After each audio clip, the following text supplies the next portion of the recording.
no cray. Susu sang quine, be a want on and be a man in quine baby. Mommy, you basically see about Kotoso. People got sending me sicker from Lemonade Finance. While Brian did the shit and let me £2. Lemonade Finance. Say they're sending money back home from UK, Canada, and now US. I accepted a instant charges. Extinguishing in so unbeatable. We should be promo code Dr. Like £10, $10, and $10 Canadian for the first transaction. With this send this download to Lemonade Finance.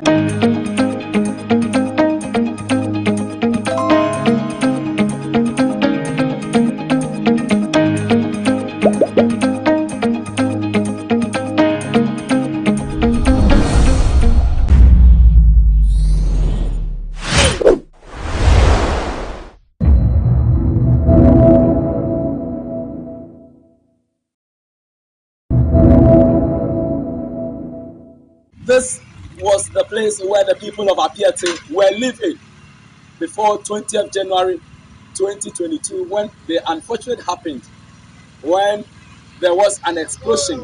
As a result, the whole community was razed down.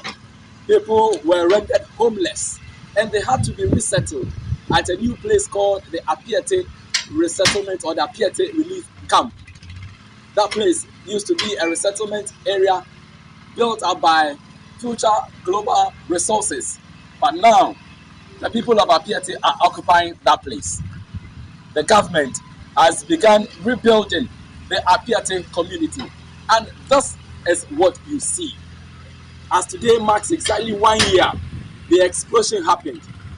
We are here on GhanaWeb TV to find out from the people how they have been faring, what have gone on so far, and what have they been up to. Stay with us. It was almost midday on January 20, 2022 when the sound of an explosion was heard at Apiate, a community near Bogoso in the Prisia-Honi Valley municipality of the Western region.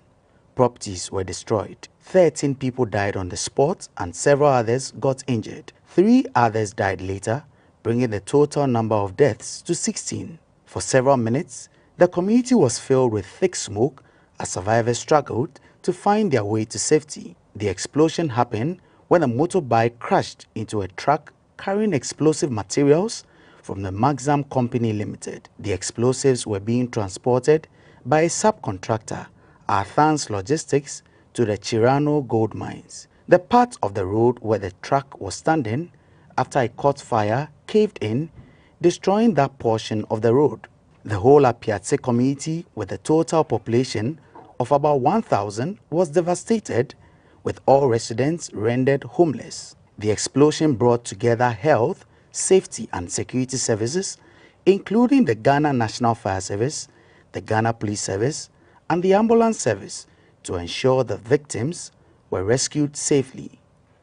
Due to the collapse of houses, the Municipal Chief Executive, Dr. Isaac Dasmani, and the Municipal NADMO officer found temporary places for the victims at the Bogoso Roman Catholic Parish Hall to pass the night. They were provided with food items, mattresses, and some clothing, after which the Apiate Disaster Relief Committee was formed to see to the proper management of the victims. They were later moved to the Dumasi settlement, a new community being constructed by Future Global Resources to temporarily settle them. Donations began pouring in from various companies, organizations, government agencies, international organizations, and individuals to support the victims.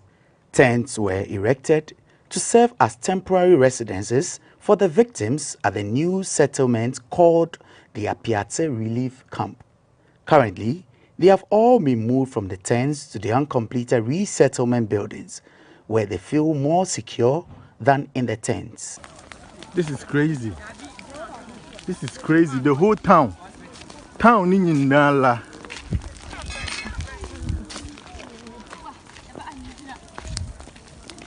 School is out.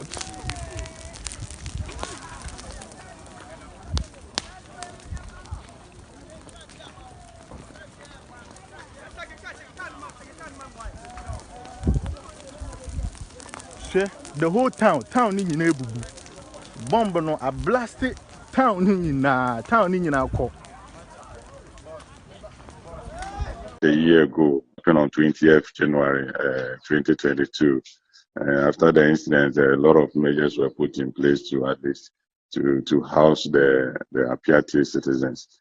As I speak right now, they are being resettled at the Udumase resettlement camp, and then all the donations and other things that people brought are all be housed there, and then we have been giving it to them, those who are in and those who are outside.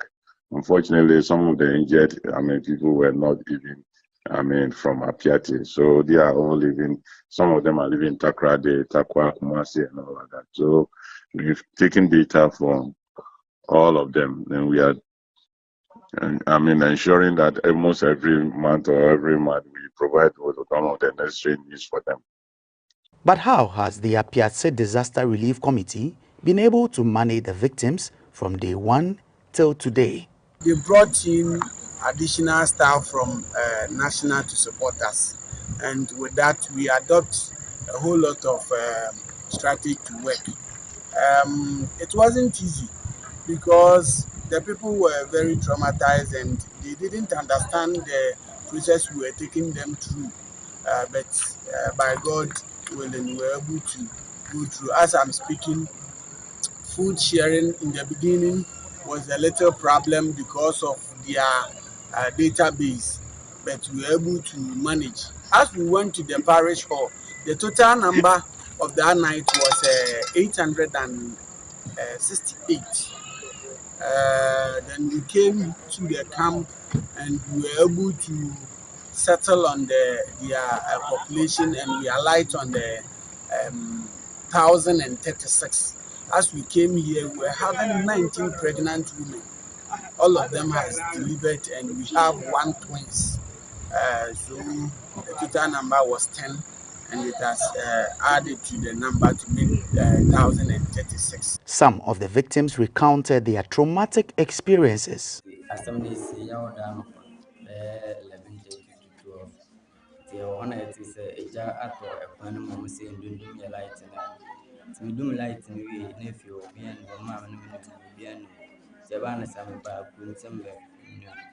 Me bedroom kwana no mangyina ho andu 5 minutes mpo na de blasted boom nti eba na sa na etam e de me ko ball some foundation bi o ma ball nti me sorry na me say I say moja so matare na me she verse white na me say me verse my ko na me say moja nti me peja me verse na me say me so no the essence na ho na me de me say sabo me ko na me de fa ebi ko nti me ba me so me be say me ba me so se na be a o me so me no mo de ma ba hospital nti me kodu na ifie ho nyina nso ase na dem times na nsu come here dem dem na mura jaro na nyame adu na nsu o nti me say nsu na bibia me say me no bibi si me hwe mu ba nsa na me ma ehye nti me hwe nsu no gu mu na me say me mu ba dem aba mpom ho soro nti ma na nti be 5 minutes mpo na me tito nti me da ho no mu na mu say me so aba dem time na me so so pemfo no yes o pejame nti o pejame bia na wate to no mo de ntuma ebu me echichire me so so mo de me ba akaka ma ebe du pa kwa na brother bi be so me mo no mo de ko to ka so mo de ya ba asida ase no mo de ko me be du na ho aye ma menye be bi mpo na mo de ma ko nti et one man et se jane sanso de eba na me nu asoma boy bi ono ye de o so me mo na ko ti edu ono bi aye de bi aduane ti me ti ono ma mu de san ye na me da bragem no mo de ko esoro ekodu anso anye yi no mo de me to ka nti ma ni ti me na ye watapa a o mu pia we na shim nti de me hu ya ne se o ma ye mo operation Some oye ye. No. Oye shompa hu me kase. When is it obia? Ay daddy. Daddy no kwese. Okay, mo operation. Operation. No we that was 1 week. We me be fi. Na so ba tua. Boy. I see a problem I want to wana. How come I need to? Why the pressure? The pressure on the blood. It's fine. Yale basa basa. Bocho. That time na so misi na mo fi. Na mfa da ko from oba na mu no kan da me manusu. Ti me dun su no fi inside the bar na ma da brana. Na mo hu da wusu afokrom. Da ma na me kre da. Aso obi ne dan le show. Na ona mo de ma ho wo hwe na o che da obi mu ye adwuma won ho ina wo ko de. Wo kware wa akobɔ ne nkwe edu mu gyan da e bia la obi ne dan na ole hyewa. Na wo de kwan. Ti me so mo tu me dan ne mu amiko ho bi. Akɔ hwehwɛ me mma. Na waka ne de obi ankodum ne mita na me sa ma chi kodum mita nti mo kɔ na me kɔ hwehwɛ me ba. Ti mo kɔ na wo se wo me na ne olo bɔ banchi ho. Ti mo kɔ wo na wo se we agye ho kwan da won kɔ wo se ho aba ko bi ho. Wa so nti me zu me die mi ka bla me kodu wo na de na o che da ade na mpo wa azza wa me na tam na aso. Ate mi na me na no so wo kwan no ho ba.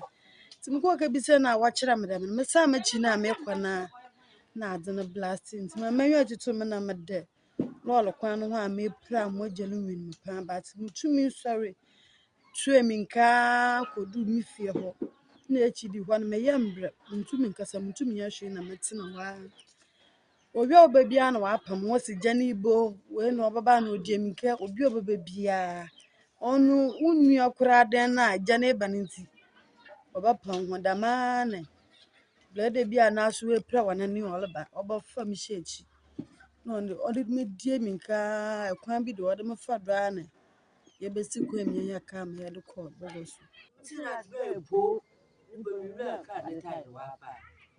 If you go here, you go buy it kind on a show. On a super, so walk on pa. On a super, you know, catch a minute over me win. See, you when you go to be now, we catch a bell with me. See, meeting my book of me. When an acquisition 2 years, may would be. Me run a baba, not the winter. Me, or she should put me to no force you. I'm afraid. The two guys as a move around, but maybe I don't know. But in your hospital, the Kubo was also na mo wo fie nti ada me wo store the me ha wo ho a me to da nyama ndra me tuntu ne da wo ho nti me ti po ba na me nyima do ko nti me so na pa kwan mo de na mo chi kakra wo baby a me so na wan nti me se da me na se da me dia me sore fi me nyama ne mo na me gina no kwan ne mo na ma sha do kula o lu twem mo kwa ko mo no aye da nti me twem no na ka no ije dimma o le to pa nya abu nti me fi ho mo no na mo ko ma me so mo aso TV esi na me pen na wo na mo ka toro mo nunu bitan na wo mpoi na da ma di na esi kwaro kwa no nti na ma me dwena nde transformer no so be aka no ola kapa aka no nti me ya da no na wo esi me nti me ko me inside wona me dum me ka no nti a trans wona na me ti bra we no se mechi small boy na no jina mechi no se mechi meji no to me se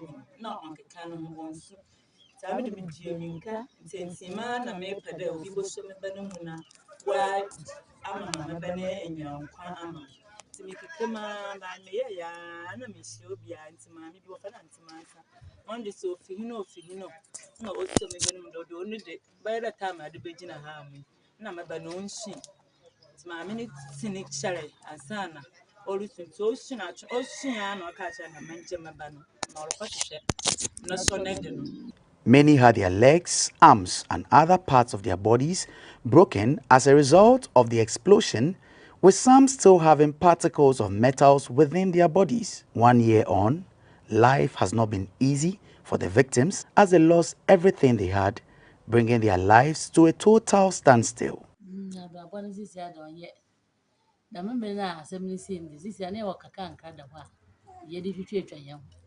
Sisi obanda muno this ya yenya hwe nti ya yesre abanda sisi ya yesre na lada muaye no yenya aso papa pa mu abo he nti sisi ya mu abo he koduru no yesre sisi ya mu edu no ya tin ma he mo ya kakra na je botum nya so da tonton bibi ya da hwa mu fra me ya make it a miskam dey business bibi na abanda mu sika na ahye nti eja so obi na obado mo kra age so di flu na ton wi ade ni sika kuma Nti ama ye wo manyin. Until the first no cry, which are the Timan Cassa. But no one's young with me never say. Yeah, banana, I am menu. I would say the woman Cassa. First, and there were appear to. Am I stock a cram at Tomadia, Miss Sanso Pamadia Cacra, we didn't never ban my Pamaman. Let me turn Yamaka Canca. Now, 70 and I bedrew. It said, will be on Pamadia. And I did turn to Sonny and quite a set first. What talk of funny maybe go her, Bessie was until it's a ma Saturday beyond my time mission. What number was my air? What taste and Cacranca, Mina Cacra, no, they are Beffia bed, I have a woman banner school. It's Cacra, it's Nakan. Some of these women who have begun these small businesses receive support from some organizations so they could start their lives over again. Yeah, well, since the incident happened, there have been some series of donations, series of monies given to them. Some organizations even gave them some money, directly to them, not through assembly, not through NADMO. Some of the things that the money that were given to them directly and other things, a lot of them have picked their lives back and they are seriously going about with their activities, with the exception of the injured. And once you go there, you see that people are happily moving around and then doing their own businesses. So I think now the challenge we are having is that those who are injured, because we have about 8 people who are paralyzed, and as at now, some of them cannot even walk. So those are the people that we are concentrating now, and then providing some support for them. The people of Apiatse have expressed their profound gratitude to the Apiatse Disaster Relief Committee and donors for the support so far.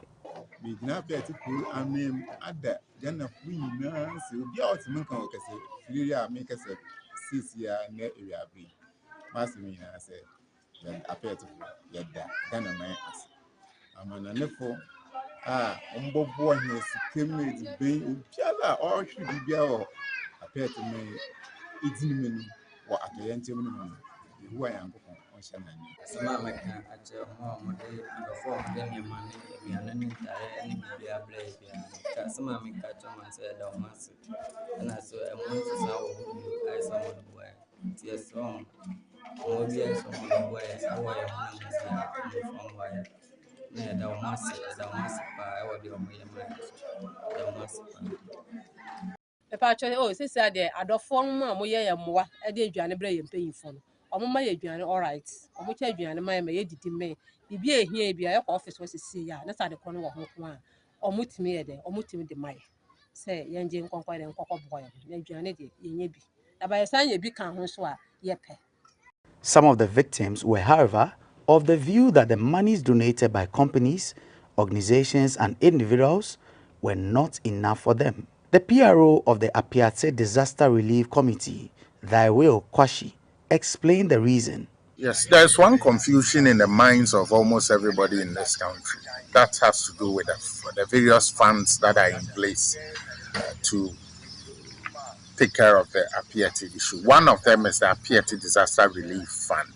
That is made up of the local people that are in charge of the day-to-day running of the Apiati people. It is chaired by the MC, the divisional chief, Nana Atakuto Brimbi, is on that committee. The area head of the Church of Pentecost Apostle, the parish priest, police commander, health director, and the rest. We are all on that committee. That is what I'm part of. We receive donations around, yes, but how it has been circulated around that all the donations come to us and we still cry for money, it's something else. It makes it look like we don't know what we are doing. Truth is that when the incident occurred and the government promised reconstructing the community, they set up a fund that is headed by our own dear mother, Madame Joyce. That is the support fund. The mandate was to look for money, to solicit for funds, to reconstruct the community. That is why the fine that was placed on Maxam, they asked that a certain percentage be paid into that fund, which was the seed money for the reconstruction. So all those donations that you heard, Ghana Gas, this GMPC and the stuff, Go Fields, the $4 million, 8 million Ghana cedi and stuff, it didn't come to the relief committee. It went into the support fund. That is what they are using to reconstruct the community. So we, the relief committee, we don't receive that huge donation for us to have enough to do all these things that they are asking. Vice President Dr. Mahmoud Baumia, on Friday, January 21, 2022, paid a visit to the victims where he, on behalf of the government, assured them of the rebuilding of the Apiate community. GhanaWeb's visit to the reconstruction site indicates that some of the buildings were at the roofing level, others at the lintel and footing stages. Brick molding machines were erected on site, with workers busily molding the bricks to ensure constant supply of bricks. Government assured the people of reconstructing their community for them. And like I said, individuals and organizations have donated building materials. Recently, Talo Ghana donated 4,000 bags of cement. That is quite a number. With other organizations, Gapoha and stuff, all donating cement. Others, iron rods and stuff. And as you can see, it's evident that reconstruction is ongoing. And like the consultant said, by June, July, we should be seeing a completion to the works that is ongoing. And just like how the Minister for Lands and Natural Resources, Honorable Samuel Jinapor, assured, by the end of this year, the people of Apiati should come back to their community. Now, if you look at the main reconstruction, headed by the Honorable Benito Pio, as we speak right now, work is progressing steadily, because initially there were some groundwork and paperwork and all those things, and they cost a little delay. But since they started, the work is progressing. Right now, we can say that they are about 35% complete, and they are still working on it seriously.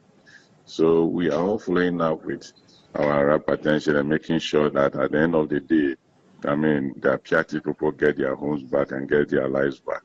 It's right now it's about 35% complete, and then the target is by July, where all the buildings should be at the roofing stage, or maybe let me give myself maybe plus or minus by the close of this year there, we should be able to relocate. Although the government of Ghana fined Maxam $6 million, the chief of the community and its residents do not think the amount was enough. Na ne mesre ne se ne Ghana man anase Ghana ban etumi ejina aye se atoyenchem esi yi obehwe na o ma chichire Apiati kuro no foforo no ne mesre me sadam yam na Akufo Addo ne se onfa sa kwan na so na on share Mazam company for no kutupa se yava ne se compensation ai se so mo de mai no abanu fa ne nan ensi form na on show mo ketupa say e so mo ma Apiati man say na asemisi no ebi yawo e ko Mazam for and one peka say often e dan ni si no ka fa no ho waji tum say ko fa no ho waji tum dia ono nya e besi ase on say abi ne ye bedi afia skebia na obia hu ya ye de ba mni prai yaza obi botum ayi djuma don hi no wetum ejina na name to say man nka otida da yes rere na nado obasia akọ Mazam fo ho no asan ihu akejina asan akasa ema ometum abamanya competition. While requesting for more support, the Deputy NADMO Director, Louis Afo, and the PRO, Thaiwe Kwashi, expressed their profound gratitude to all companies, organizations, and individuals who have been donating to the community from day one till date. So lots of companies and individuals have supported us in cash, in kind and stuff. I can't do without mentioning the Red Cross Society and International Organization for Migration, World Food Program, UNICEF, the various embassies in the country, Chamber of Mines especially. They were able to mobilize all the mining companies to come in to support the people in all forms. we remain most grateful to all of them and various people from various walks of life who came to support the people. They are the reason why still the people are up. Otherwise, it would have been a different story. So we remain grateful. But as it is 1 year, we'll continue to ask for support because we still have people who are going in and out of hospitals. Things were coming across the nation, even outside Red Cross, IOM, UNICEF, World Food Organization, IMF, Minerals Investment Fund, churches, and the president himself, the nation, has really shown love to these Apiati people. And with that, it has helped us because whatever they need in terms of the pregnant women, breastfeeding mothers, to the old age, we've been able to meet not all of their needs, but we've been able to meet most of their needs to make sure they get back to their normal life. I can say that with the help of IOM and the Red Cross Ghana, now people who are serious to start life have begun something which is helping them. 1 year on, after the explosion happened, people have to live their lives again. But it has been quite difficult for them. Members are appreciative of the donations and things they have received for organizations, individuals, and companies, and they are very much appreciative of that. However, they are pleading for more support for them as they have to start their life from ground zero up to a different level. In the Apiati community, that is the relief community, that is what we are seeing behind me. As we speak to people on GhanaWeb TV, they are of the view that if people come to their age, their life will come back to normalcy. From the Apiati relief camp, this is Thomas Tete reporting for GhanaWeb TV.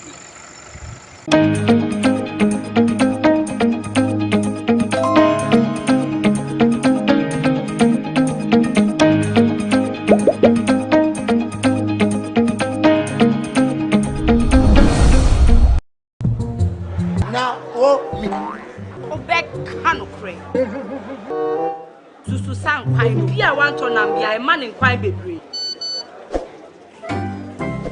Mommy, you first can see about Kotoso. Pepoga, send me sick from Lemonade Finance. While Brian did the shade and let me £2. Lemonade Finance. Say they're sending money back home from UK, Canada, and now US. I accepted a instant charges. Extinguishing in so ye unbeatable. We should me promo code Dr. Like menya £10, $10 and $10 Canadian for the first transaction. What is send this guy akofino? Download to Lemonade Finance.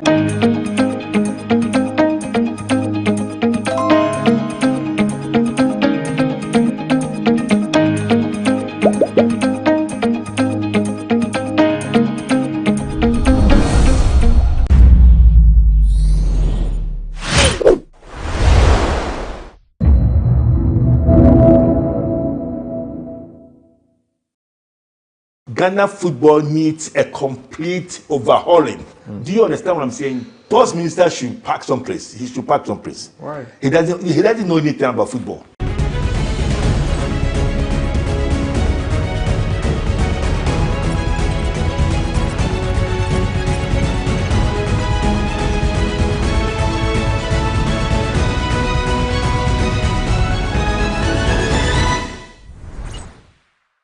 Hello and welcome to Sports Check here on GhanaWeb TV. My name is Joseph Adamafio.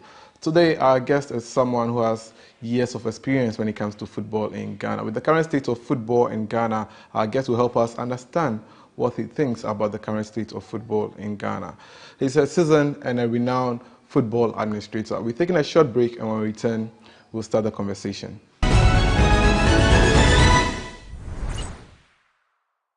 Welcome from the break. My name is Joseph Adamafio and you're watching Sports Check here on GhanaWeb TV. I'll let my guest introduce himself. Sir, you're welcome to Sports Check. My guest would definitely like to know who you are.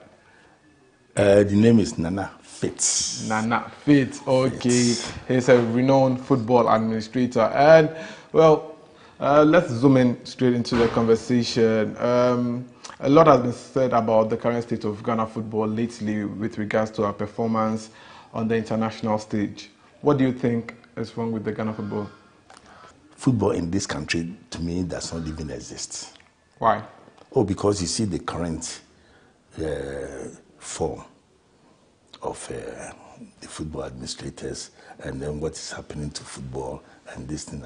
It's nothing to write home about.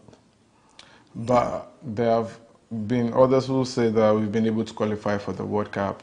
Black Stars under 20 Women's World Cup too. We were there. I don't want you to say others, saying that you know, that's where the problem is. You know, football is a game, and it ends at the end of the tournament when you're finished. When you say that we have qualified for, at what cost?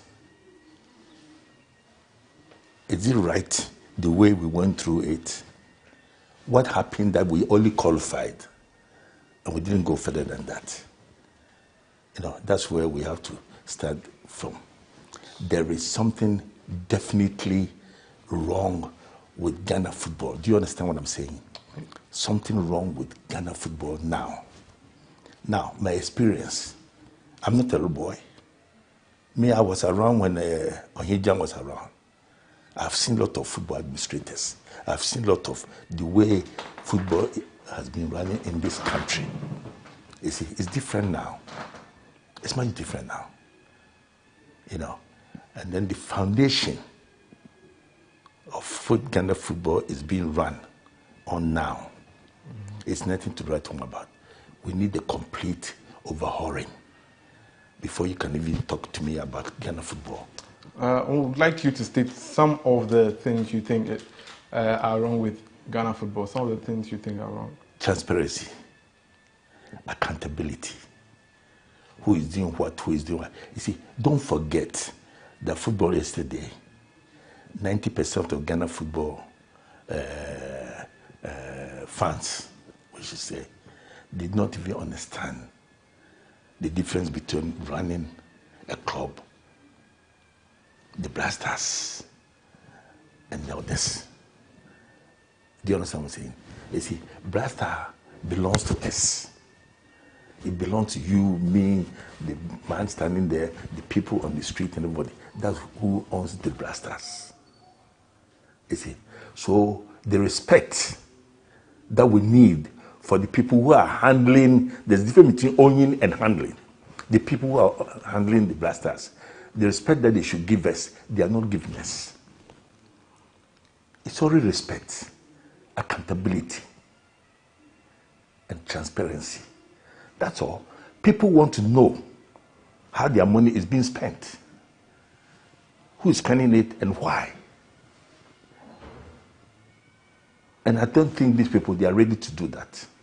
Do you think the money was spent wisely? Looking at the report that have been coming out that players took 100,000 and some other people on the some higher authority in football were also paid the same amount of money.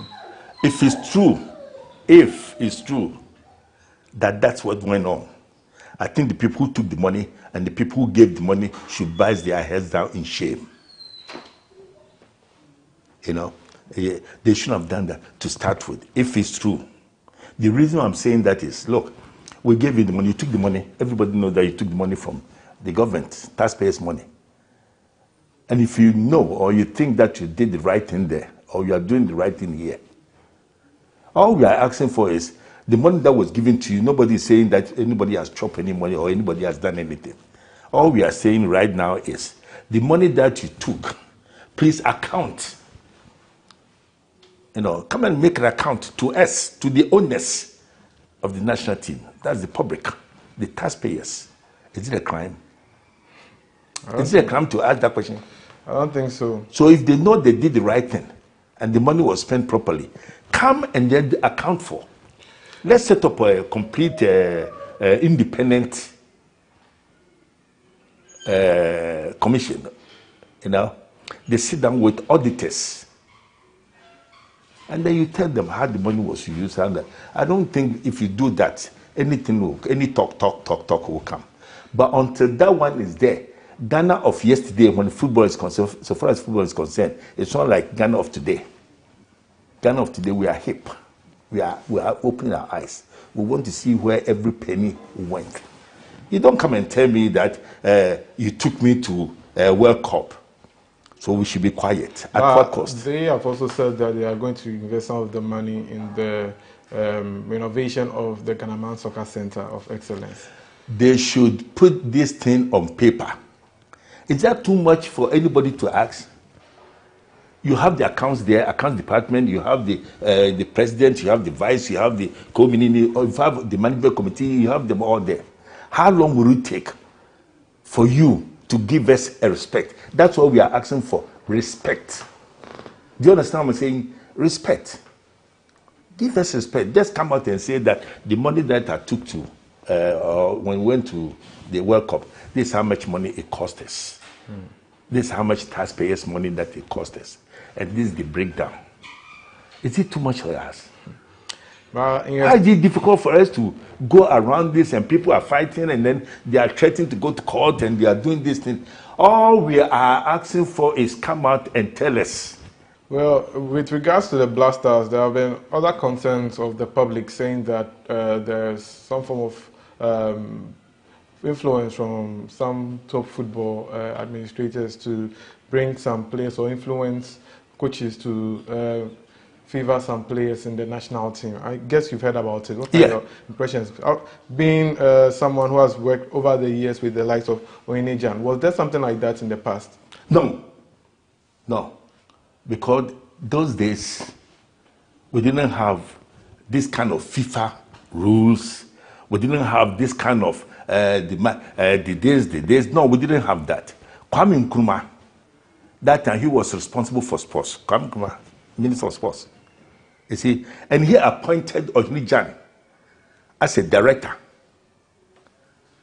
Not as a minister, not as a director of sports. Single-handed, take care of Ghana sports. And because there was some truth, you know, because that time there was nothing like lying about it. And you didn't hear all this. Everything went on smoothly. And they won cups. I remember I used to pray for Cornerstones. When we traveled from Kumasi, Accra, Kumasi, Accra, wherever we go, we have some reps at all the centers. So Saturdays and Sundays, the schools are closed. So the players will go and sleep there on the table. You put table together and sleep on it. Don't ask me about pillow because we didn't have it. They give you only blanket. And they want cups. But look at now. We are paying these bonuses, the allowances, the management committee, the wine. If you put the management committee, if it's true that they took 100,000, taxpayers, please listen to me. If it is true that they took 100,000, if you convert 100,000 to cedis nowadays, do you know how much? About 13 billion old cedis. Me, I'm a whole guy, so I'll talk about old cedis. 13 billion for about 6 people. You know, it doesn't include the plane fare. It doesn't include the bonuses, the per diems that they were taking. It doesn't include the hotels. It doesn't include the food that they ate and all these things. No, cash to them is about 13 billion. At this time, Ghana, we are finding it very difficult to pay nurses, doctors, teachers, to take care of petrol, to take care of this. And you look at God we all serve, believe in, and say that I'm giving them this amount. For what? For what? You know, for what? But and when they came back, all we are saying, nobody's saying that you have misused money. They say, tell us. You see, right now you cannot run away from the fact that if you listen to the radio, if you listen to us, if you listen to somebody, some people are saying that it's not true. Yeboah, Manjiska. Some people are saying Yaji. Some people are. So who's going to put it to rest? Let me ask you this question: if you had won the World Cup and the management members had taken the 100,000, would it have been? You see, good? It does not fascinate me. Me, I believe in total justice. You know, I believe in total justice. Master, all we are saying is we are not talking about winning, losing. Sir, when you talk about losing, we were the most, friends said, we were most, help me with the adjective that I want to use. We were the most, lowest ranked. Okay, lowest team. And how much they cost us. And we are saying that, look, it's a privilege for us to have chance to go to World Cup. We did well by going to World Cup and so. We are saying that the money it took, was it enough? How did they spend it? Do we have to go to court on this? Well, we'll come to that, but let's take a short break, and when we return, we'll continue with the conversation. You're watching Sports Check here on GhanaWeb TV. My name is Joseph Adamafio.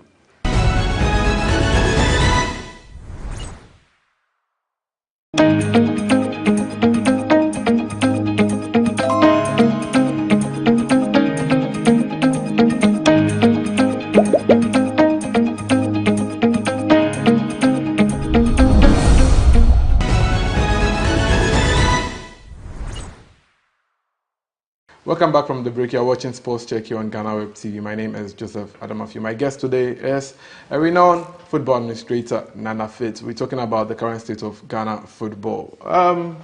So, what do you think about the Ghana Premier League? Have we come far to lower our standards, or you think we are doing well? We are descending 380 miles per hour, going down. You know it, and I know everybody knows it. Right now, we've been having difficulties to get people to go and watch matches. Back then, how were the past club and football administrators? Look, when they say Kotoko and Haas are playing, or Kotoko and Dwarfs, Kotoko and any team, when they say they are playing, Haas and any teams they are playing now, if you are not at the stadium around 10 o'clock, 11 o'clock, you won't get a place to sit. Because the people loved the game, they understood the game, and then they knew that they went and watch a genuine football. It's not like today. What do you see? A player playing football, he turn around and score his own goal and say that I did that because I'm protesting. That the top people are betting, they are using us to bet. They are making, when these things comes out, do you think anybody will go and pay money to go and watch? Why don't we tell them the truth? We know why they are not. We know why it's like that. We know it. Everybody knows it. You know why people have lost interest. There was a time Black Stars, they were playing in Cape Coast or something. It came to a point where they have to hire some buses, go to the universities, pay them to come and watch the match. It has never happened before. Never happened before. How about officiating in the Ghana Premier League? Officiating is bad. Everybody knows that, because the players are not being paid well, because the owners of the teams, they don't have enough money to keep the boys in shape, to keep the boys, let them know that they are playing, they are working, all these things. We said we'll talk about the negative, we'll say a lot, but what do you think should be the solution? What I think should be a solution is very, very simple. Accountability. And let the money go where it's supposed to go. Right now we have a lot of people are blaming the government for, we don't have stadium. And then the stadium is bad. They have turned off the lights. Cape Coast stadiums. They have done this, they have done this. And then you take people's money to go to the World Cup, to go and buy disgrace. Do you understand what I'm saying? To buy disgrace. The money that we took, we didn't go to do anything. We go and bought a disgrace. Because we won one match. One match. You see, so this money that you brought, the balance, and then the 100,000 that you give to people, if it's true that they took 100,000, how do you justify it? We are paying, some players are taking 400 Ghana a month, 300 Ghana a month.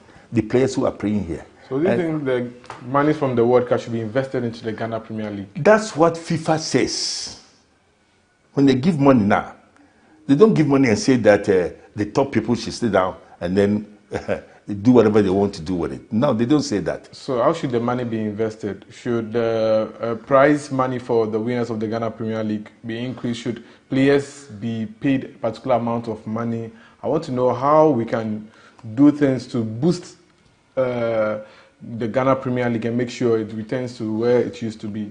You see, you cannot, when it comes to the salaries of the players, you cannot give them a ceiling. Or you can, yeah.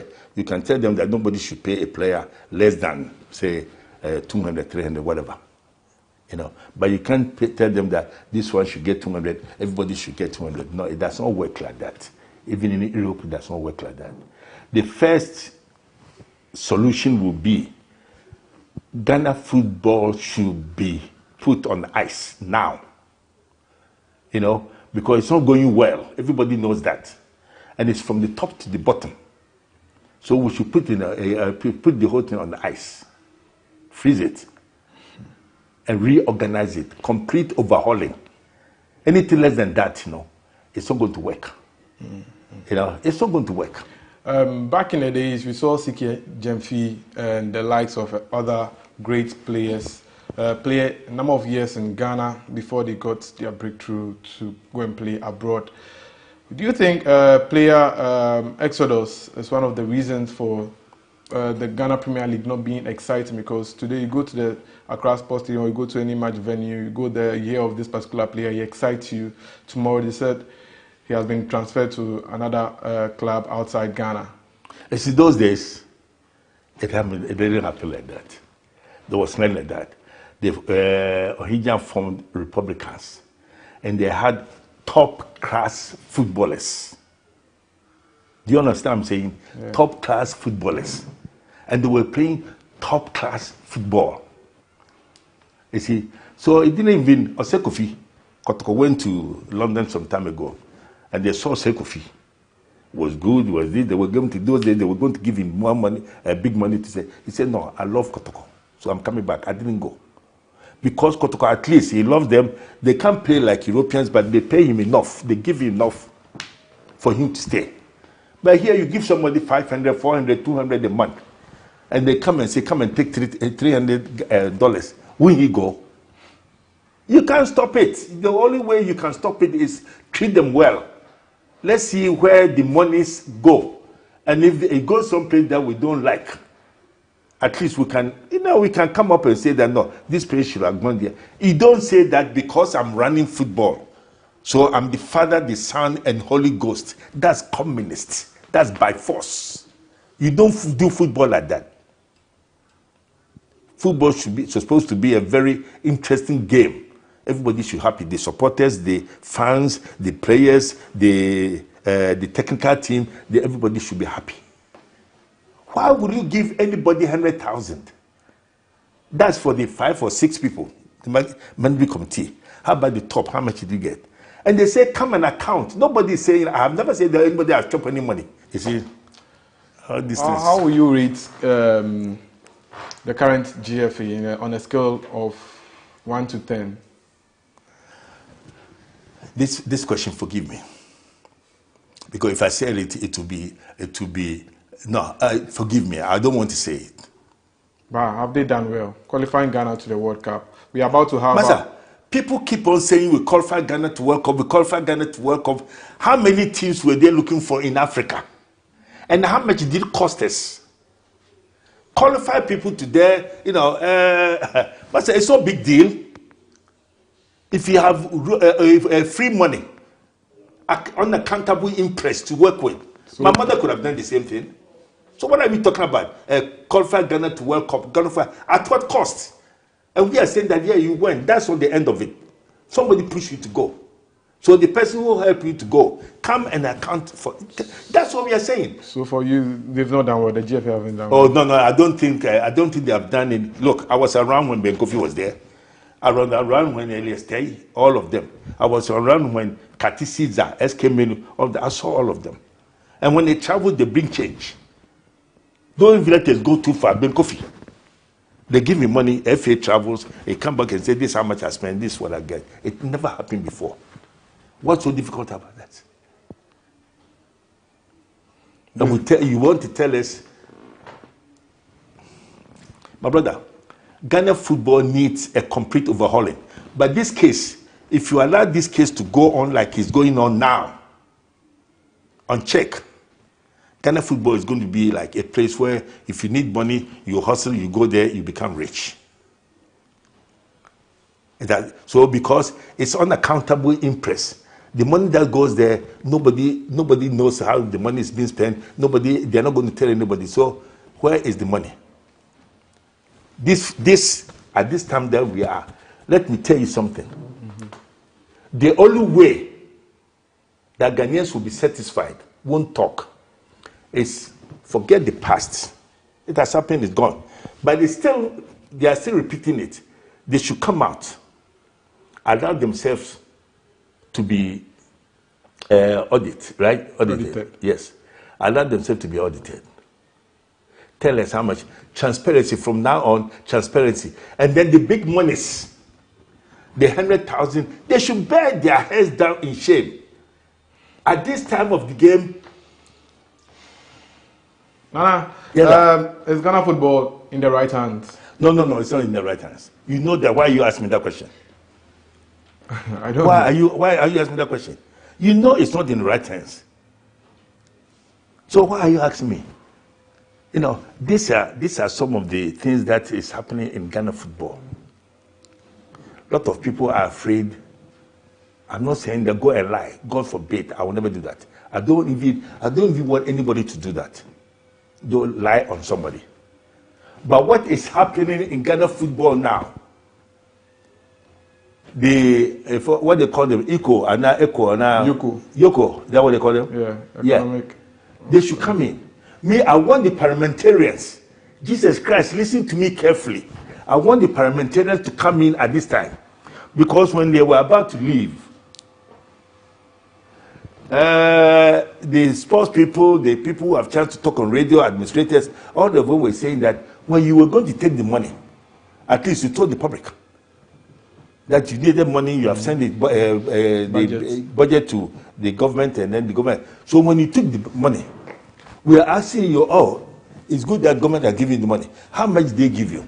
It took the intervention of the parliamentarians to straighten it up, right?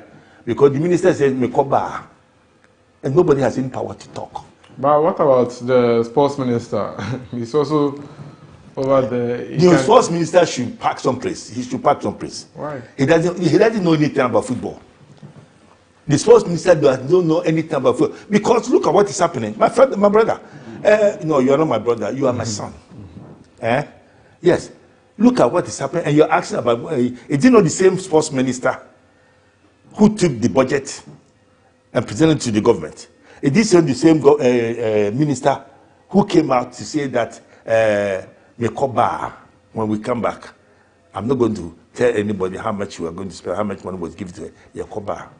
When they came back, why don't the same place that he went and told the whole world, why don't him just take the budget? Do a budget, no budget. Do how you spend the money.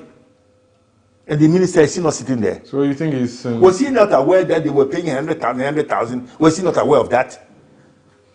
Probably, maybe the president will set over the years. Was he not around when the money was being paid? Was he not around? You asked me a question. I'm asking a very simple question. I'm sure he was. Thank you very much. What did he say? What has he done? The government, as at now, me personally, I want to appeal to the parliamentarians that we should not let this thing die. Because anything happens today and nobody says anything, tomorrow it will happen. I know your concern has to do with the money aspect. What about the coaching aspect of the Blasters? Since the current GFA came in, they came to meet Coach Kwesi Appiah He went, Siki Akono, Milovan Rajivac, now Otuado has left. 4 coaches under 110. Now we're about to appoint our 5th coach. Why do we want to sit down, and allow the same people within the short time that they've been in office to appoint 4 coaches? Dismiss all of them. Not even one of them were given the handshake that at the time of your office, all of them were sacked. Otuado resigned himself. Yeah. And then you, the same person, we are giving you a chance to go and appoint another coach. Me, I say it from my experience. I say that Akosapia is qualified. There's nothing wrong with Akosapia. But you see, they sack Akosapia. On what grounds did they sack Akosapia? You see, on what ground, what did he do? Now, Akosapia says, I want to come back. Does it mean that he has gone to rectify the mistakes, or why does he want to come back? Because he feels that injustice somewhere was made. That's why he wants to come back. He won't call them bluff. If you want to dismiss me, give the people the reason why I was dismissed. It's as simple as that. Look, my friend, all these things that we are doing, I'm saying it again. Ghana football needs a complete overhauling. Do you understand what I'm saying? Okay, I understand you, but do you think if we don't take care, we'll return to Nyantechi's era again? We are there. We are past them. What are you talking about? We are past them. Really? Oh, my friend. Look, I'm telling you, I was part, and I always feel ashamed. Some people even reported that I lied. No, I didn't lie. When they say that the government should allow non-government people, civilians, to run it, I was part of the people who were making noise. And then they changed. If I knew it was going to be like this, at least I would have added my voice. I would have been first to say that, no, let it stay there. Right now, football stinks. Do you understand? What does it mean? Stink. What does it mean? Thank you very much. That's exactly the position that we are in now. There's absolutely nothing you can do until a complete revolution. Not that somebody takes a gun, not that somebody takes a pistol, not that.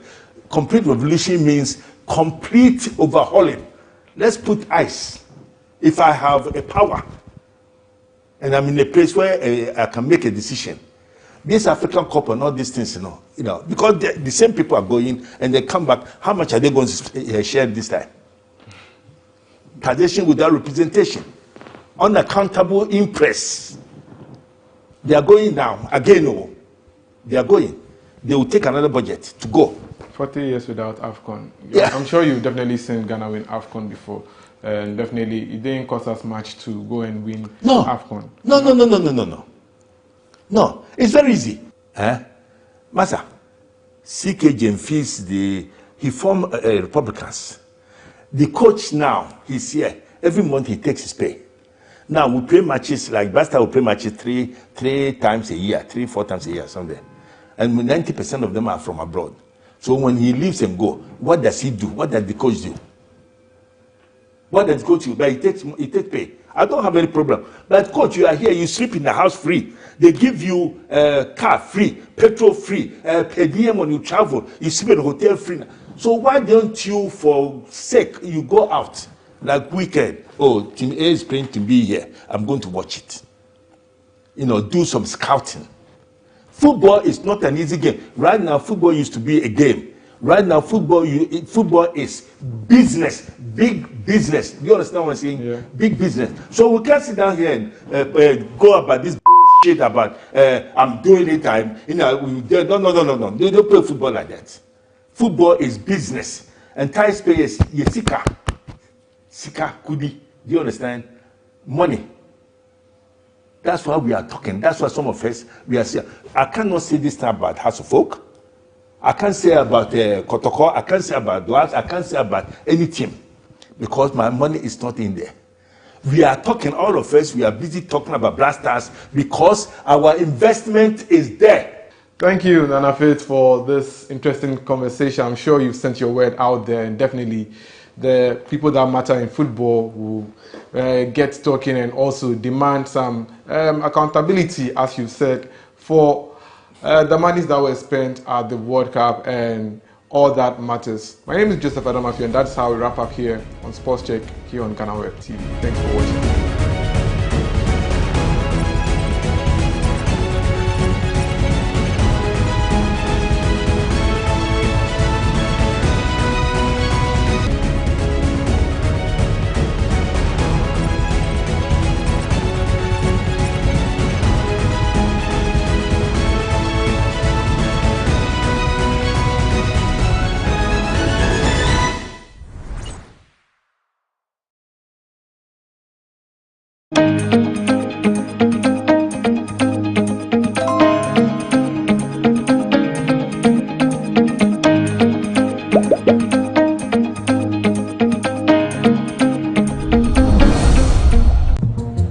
Now, oh, me.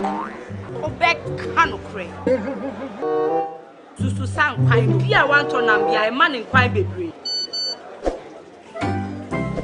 Mommy, you fish can see about Kotoso. Pepoga, send me sika from Lemonade Finance. While Brian did the shit and let me £2. Lemonade Finance. Say they're sending money back home from UK, Canada, and now US. I accepted a instant charges. Extinguishing in so unbeatable. We should me promo code Dr. Like Nenya £10, $10, and $10 for the first transaction. With this send this guy download to Lemonade Finance.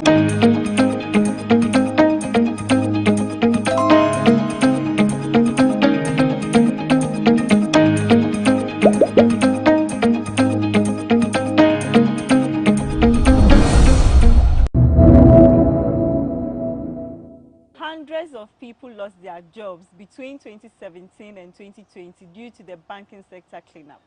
Today on GhanaWeb Special, we'll be speaking to one of the affected persons on how she's been coping since she lost her job. I am Nima to Yakubu Atoyese. We'll be right back with our guest. Welcome back from that short break. I have with me Jemima Mensah. Jemima Mensah, thanks for coming. And thank you. How have you been coping since you lost your job in 2017? Thank you very much. My warm greetings to your watching viewers, your listeners, and everybody. I want to say a big thank you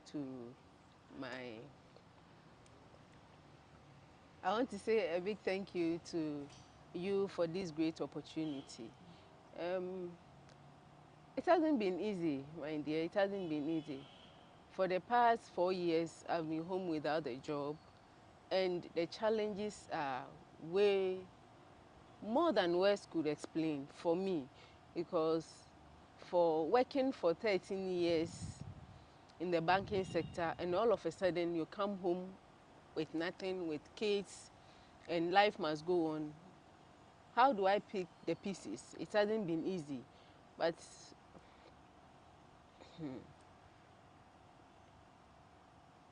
the challenges are so much that I don't know where to start and where to end. Let me help you out. So, when did you lose your job? Was it after the cleanup? Did they give you a part-time job for you to work and later say, oh, you should move? How did it start? Okay, so the whole thing started 2017, 14th August, when our license, I used to work for Capital Bank, so our licenses were revoked. And from then, we were working for GCB as they have taken over our company, so we were working for them. We worked for them for almost 8 months, if I'm not exaggerating, from 2017, August 14 to when they gave us appointment letter on February 4th, 2018. So we worked for them, and then along the line we were employed to GCB 2018. I was transferred to KN Circle GCB. So I worked with them for roughly 9 months. After that, I was never confirmed. So it means after 6 months, my confirmation was extended to another 3 months. And then nothing happened. I went to work one day and I was told to go home with a letter that they don't need my services anymore. What was their reason? There was no reason. On the termination letter, there wasn't any reason that you've done this or they just that our services are no longer needed. But from the background, what I heard was that if you don't have SS, 3 credits, as in English, Maths and Science, you are out. And some of us, we don't even have the SS. We did matured entrance, so we went first because it's like that is their policy. If you don't have it, even if you are a graduate, a master's degree or whatever, and you don't have the English, Science, and Maths, the 3 credits, as in C, and you have 1 D, you are out. It doesn't matter how your higher level of education is. But what was your role at the bank precisely? I was a teller. Okay. I was a teller. So I went home. By then I was in school. I was in school, Pentecost University. I went home. I was in my 2nd year. So the news was, I can remember that day as if it was today, how I felt. Because how do I feed my kids, the family? How am I going to break the news to my family and all that? But we came home, we fought to get a better job or something, but nothing good was coming up. So you applied at various. Did you also try banking sector? Banking sector. Actually, I was so desperate that any job would do, provided I'll get something to take care of my family. When the opportunity didn't come, what else did you try aside the banking sector? Okay, so I tried cooking. I registered my catering company, and with the help of friends and families, I have a strong support team. Thank you guys. I know I can't mention the names. I know you are all watching, and I'm so grateful for your support and everything. It took me 2 years to build that catering services and registered the company. I wasn't working, so you asked how do I pay my fees and how do I finance the catering services. Today my husband will know what I was doing when he goes to work, because I felt that if I tell him that I'm going to clean somebody's house to support the house, he wouldn't encourage me to do that. So whilst you were in school and you wanted to try the business, food business or the catering service, you started doing domestic work for others? Yes, because the catering services needs time. It took me 2 years to do that. So where will I get the funding to build that my business? So I have to go from house to house. When my husband goes to work, I scarf my hair and then walk around. Do you want to wash? Do you want to clean your house? Then I go to where my area where we have corporate ladies or corporate people that are very busy. Then I'll go to their houses and ask, and I'll do the laundry.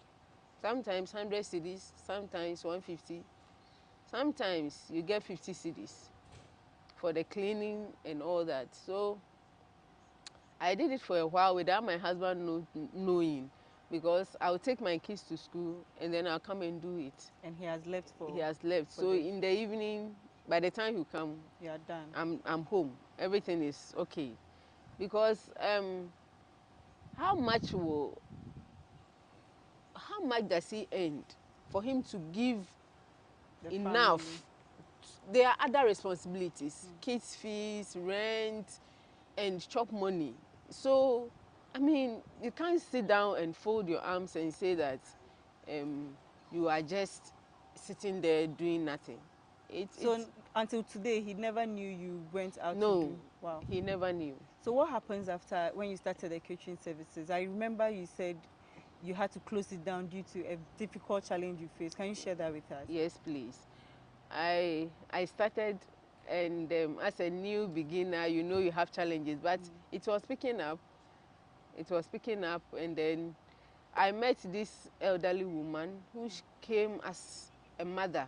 She appeared to be like a sweet woman who always supports me. So in terms of prayers, in terms of encouragement and advice. So one day she came and she was like, oh, can you guarantee a loan for me? And I didn't think twice. I didn't look back because... How much was the loan? 15,000. Okay. But did you know her family? You just knew her because she assisted you? Yes, she lived close to where I have my business. Okay. So she normally comes, buy some of the food, help me in my chores and all that, because I didn't have money to employ somebody to help me. Yeah. So I was doing everything myself. So I did it. I did that. I guaranteed the loan of 15,000 for her. So after that, when the first payment, as in reinstallment, came, yeah, she was nowhere to be found. And this woman is gone. When you say she's gone, as in we can't find her. After you guaranteed the loan for her? Yes, we can't find her. So how did you know she's gone? Did the bank call you? Yes, the bank called me, and I was like, oh, you haven't, she haven't brought the money. She haven't paid. I was like, oh, I spoke to her yesterday. She will pay. They said time is up, so we are calling you. I went to her house and I was told she's traveled, and I was like, why wouldn't you leave the money if you are traveling? Yeah. You know you are supposed to pay a loan. So her phone is off, and up till now, I don't know where she is. So it means you are paying the loan? I'm paying. I've paid, and the challenges were way too much. How do I pay almost... How do I pay 850 every month? When you don't even have a job? I don't even have a job. And what I've started is like, it can't fetch me that much a month. So do I use the chop money my husband gives me to pay the loan? Or you forfeit your catering? So I don't know what to do. I was so worried and disturbed, confused. So the only option that came was for me to sell the container. There's business you established, you had to sell everything and then pay at least some of the loan, and then I'll be relaxed to see what I can do to finish the other one. Have you heard from her? No, please. You've never heard from her? I've never heard. I've never heard. And that was when? That was it last 2 years or last year, July? Oh. It's been a year and some months. Are you done paying the loan? No, I'll be done by December. From that, it means that you started a business, and just when the business was building up, you had to stop it because somebody had taken your loan, and you guaranteed and has failed to pay. Yes, so you had to give up your business. Yes, please. After that, what happened next to you? So after that, by then I was still in school. So those that's domestic jobs and other things, I was still doing it because then I've come to nothing. And thanks to my colleagues, my family, I was able to graduate with 2nd class.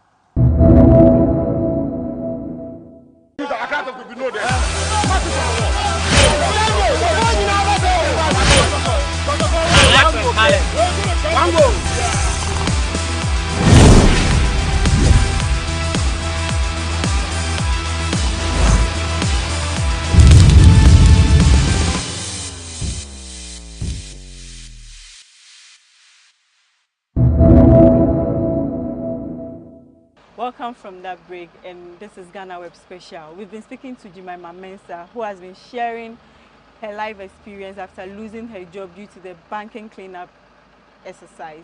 So she's now an Uber driver, and we want to ask her how it all began. Jemima, how did it start for you becoming an Uber driver? Was it a difficult decision for you to take, and how have you been coping in the male world?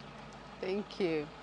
Actually, taking the decision was not too difficult because, you see, the motivation here is that I have to feed my family, especially my kids, and at least provide for my dad too. So when you look around, based on that, that was the strength. That was what encouraged me to do that. When I took the decision 2 months ago, the main focus was to to meet the daily economic whatever needs. And then maybe, perhaps, God will permit my helper to sit in my car one day and get me the job that I've been looking for. But when I'm at home, who will notice me? Nobody. So these are the two main reasons why it wasn't so difficult to take that decision to drive to be an online driver or Uber driver. I started 2 months ago. I used to drive Hyundai Accent 2012 model, but the fuel consumption was too much. So I tried it for a month and I realized that, okay, it won't work. So I traded that one off and bought this smaller car. It's not bad.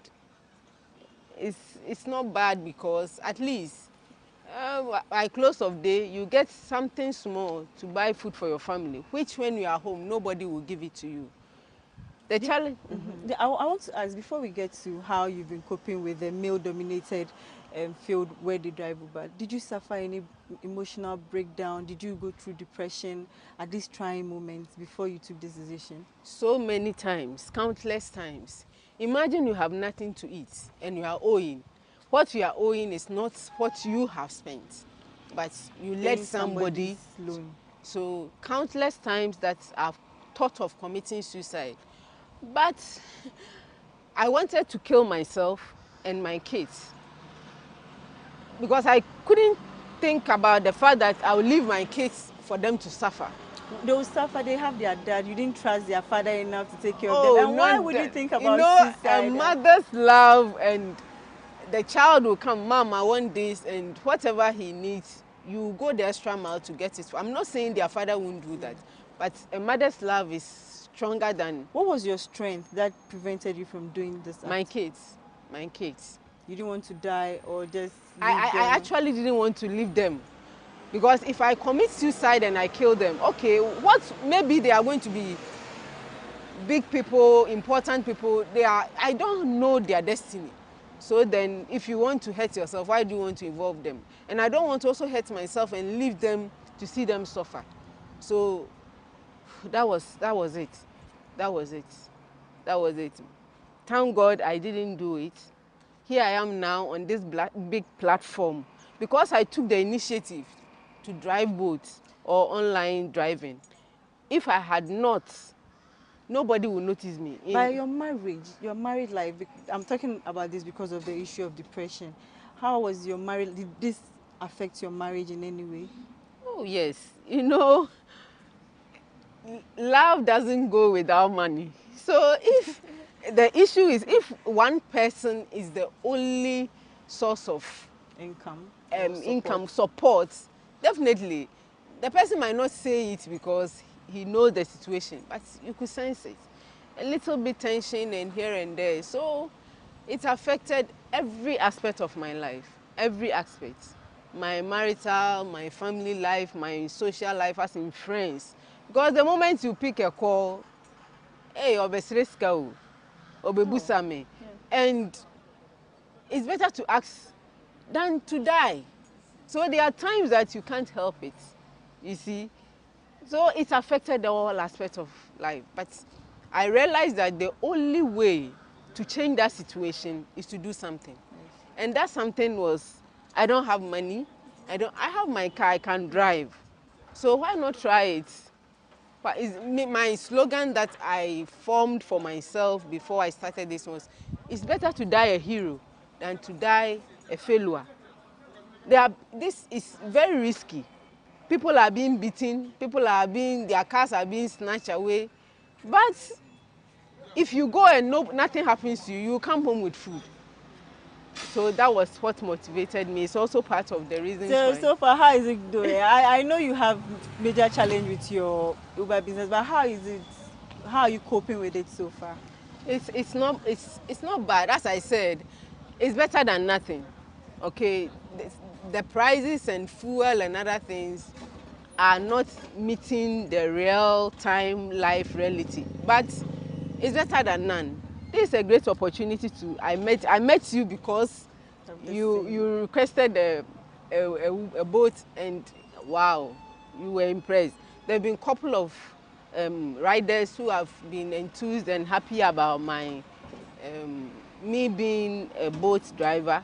And sometimes I get monies that I don't deserve because I'm happy, encouragement, words of encouragement. And it's exciting.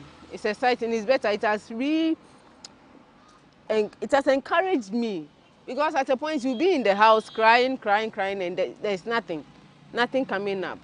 But now when I go out, I meet a lot of people, 90% good ones. I have experienced one bad person, but hey, it's part of life. It's part of life. So I'm happy.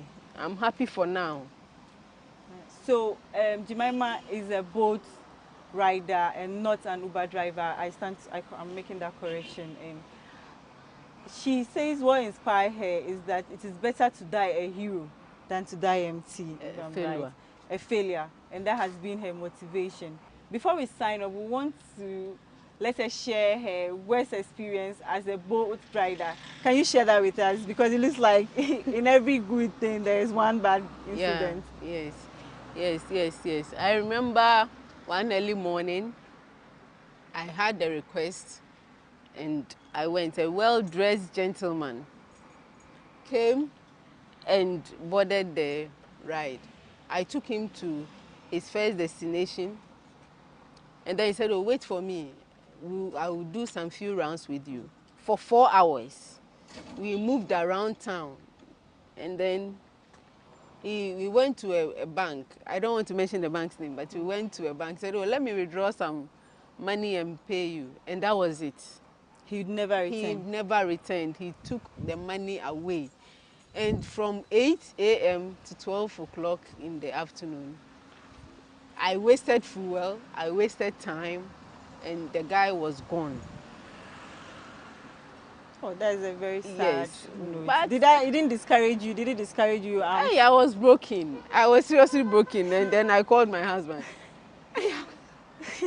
And was like, you don't do your short trips. You are behaving as if you are a man. This job is risky. What if he has done something wrong to you? Yeah. So it's also another experience that showed me that, okay, so if you go, these are some of the challenges. We will give you money. If you are spending 4 hours, you give me the money and then we will go. Yes. So it's been a sad event. I've been speaking to Jemima Mensah, a boat driver with a human resource degree who wants to join the corporate world again. I hope someone watching this is willing to help her fulfill this dream. Contact us at GhanaWeb and we'll link you to her. I am Nimatu Yakubu Atoyese, and thanks for watching.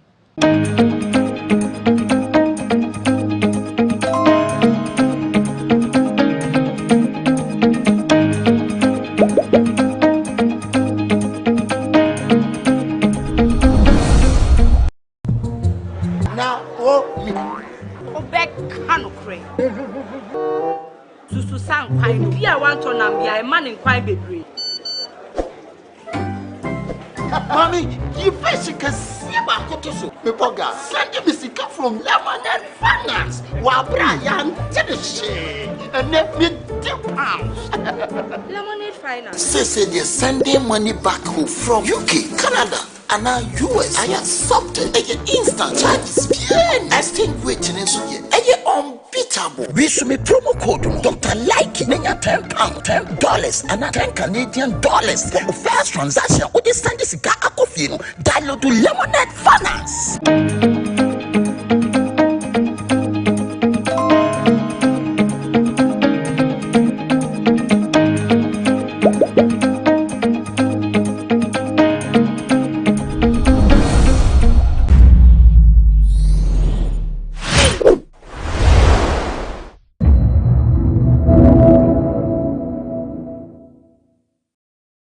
At the end of the day, we are all Ghanaians. We are trying to project Ghana, and Africa on the higher, stage. So if I am doing equally what artist A or artist B is doing, and you decided to try to put me down, and you will find peace.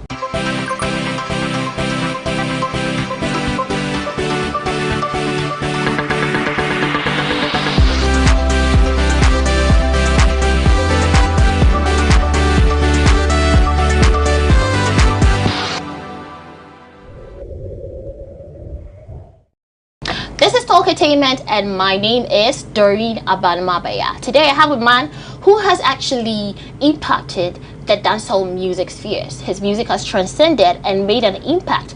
But before we delve right into the questions, let's go for a quick commercial break and I'll be right back. Welcome back. So I have with me the man himself, Jupiter. I think I already told you. I'm sure you were thinking, could it be that man? Could it be that one? But, well, I have the man himself, Jupiter. Welcome, Jupiter. Hey, beautiful. How are you? I'm good. But then you look amazing yourself. Thank you. We're trying, innit? Trying. What has been going on? What has Jupiter been up to these days? Life, we're enjoying, you know, the best part of life. Try as much as possible to feed the fans too.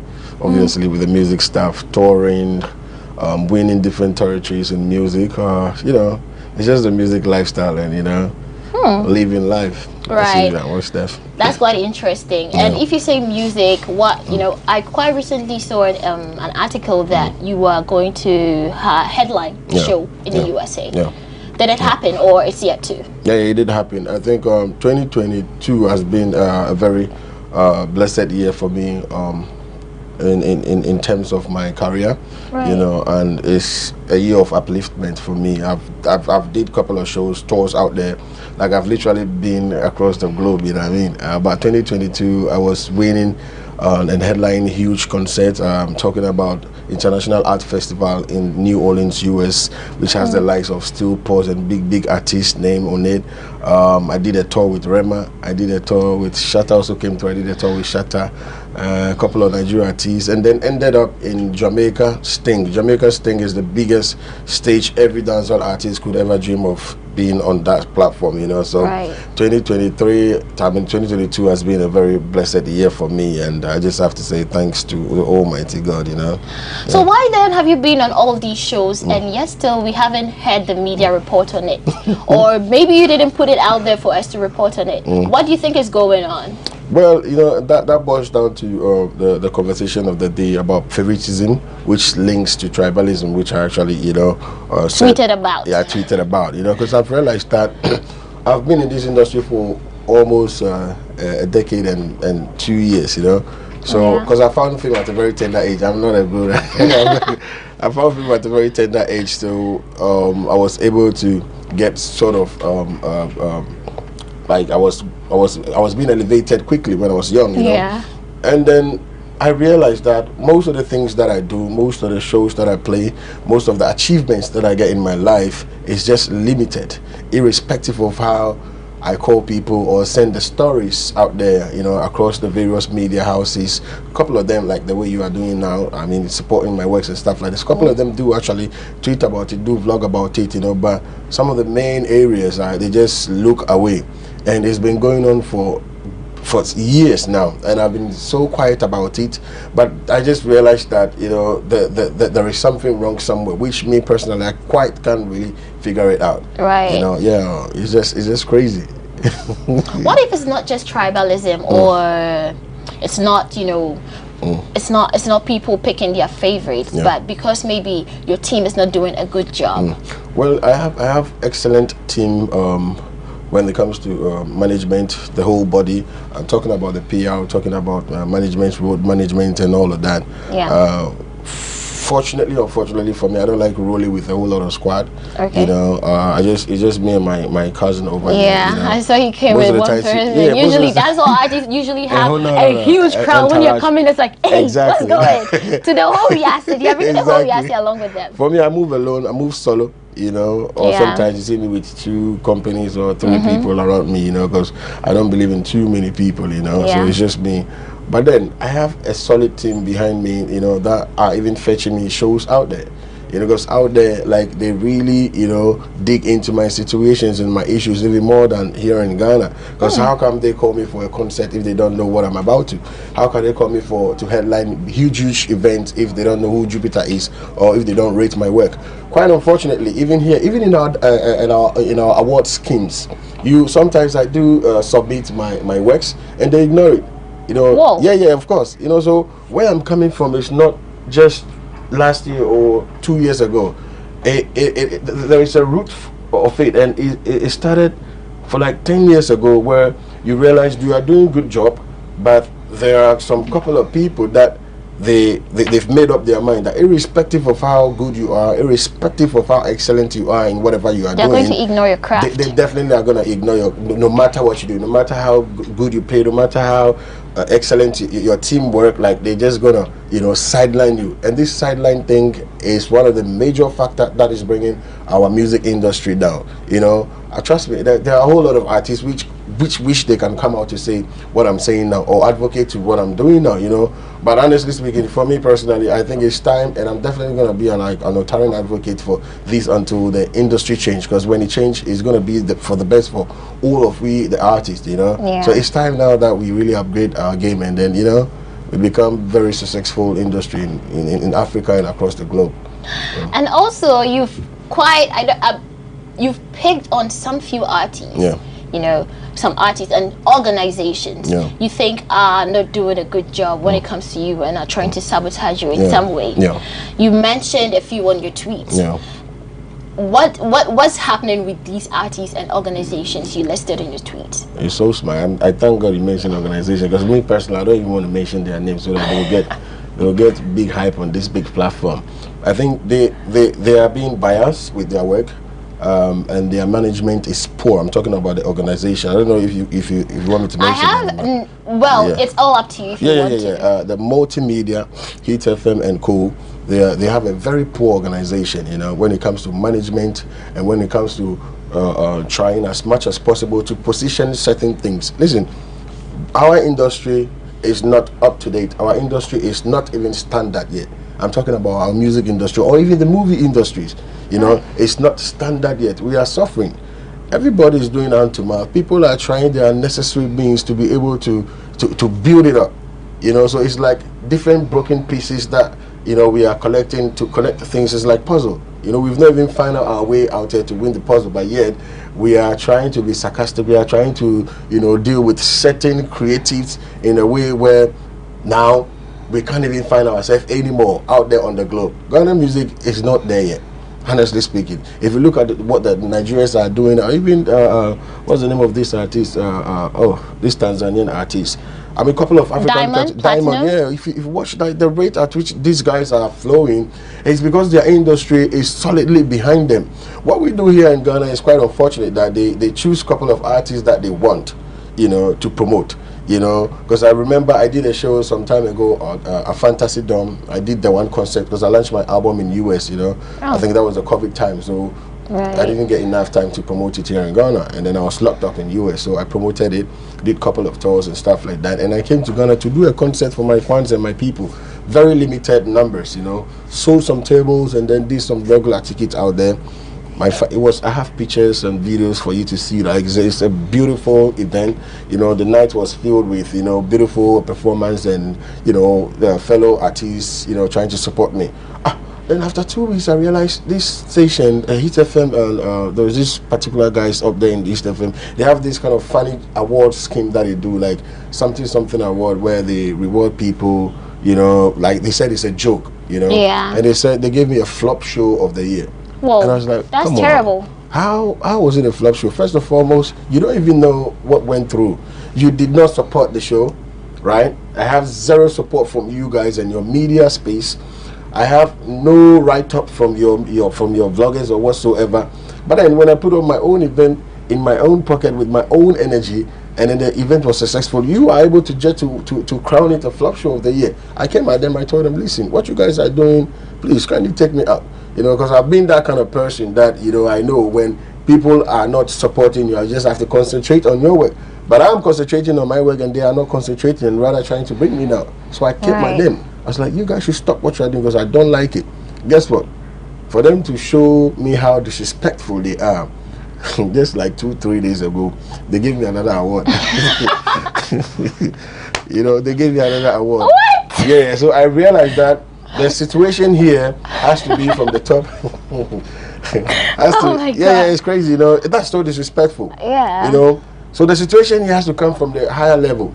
if you have a radio station, right? If you built up a radio station and content are coming out daily in, day out, you as a management, you have to check and see what these people are doing. Right. Is it bringing plus to our station? Is it tarnishing the image of our station? And I'm telling the media, that media space out there, the Hit FM people, those two people, one day they are going to listen. They are really doing some. Because even our president, they gave him some award. I've forgotten the award. A whole big man like this, they gave him some award. Some funny award, and even rewarding a president in some funny way. No, that is foul, because they are crossing beyond their boundaries. You know what I'm saying? Like beyond their levels. So they need to be stopped. So this is an act of disrespect that we don't need in our industry, and they've chosen to promote some people irrespective of whether they it's going to tarnish their brand or not. I went to Jamaica recently. I didn't see the energy behind it. And I'm the only first Ghanaian artist to ever grace that stage. There's never been. Which stage was that? That was Sting in Jamaica. Yeah, Sting in Jamaica is the biggest thing in Jamaica, biggest dancehall reggae show in Jamaica. You can check it out. It's big, And I was billed as headliner to come and perform from Africa, from Ghana. That's interesting. Exactly. Not even Stonebwoy. Stonebwoy went after. Oh, after. But it's a different show altogether. Right. Stonebwoy went after. Right. But guess what? When Stonebwoy went for the event, they were able to promote. Stonebwoy is in Jamaica. Stonebwoy is chewing. But yours we never heard about. They did not a zero promotion for mine. But Stonebwoys, they were promoting it. So if there is a favoritism, and you favorited Stonebwoy to push Stonebwoy and some couple of artists, let it be like that. But why do you want to tend to disrespect me? Yeah. When I don't even have any issue with you guys. So it's more like they elevate one and bring one down. Exactly. When it's supposed to be, the same energy. That is my point here. So and why should it even be like that?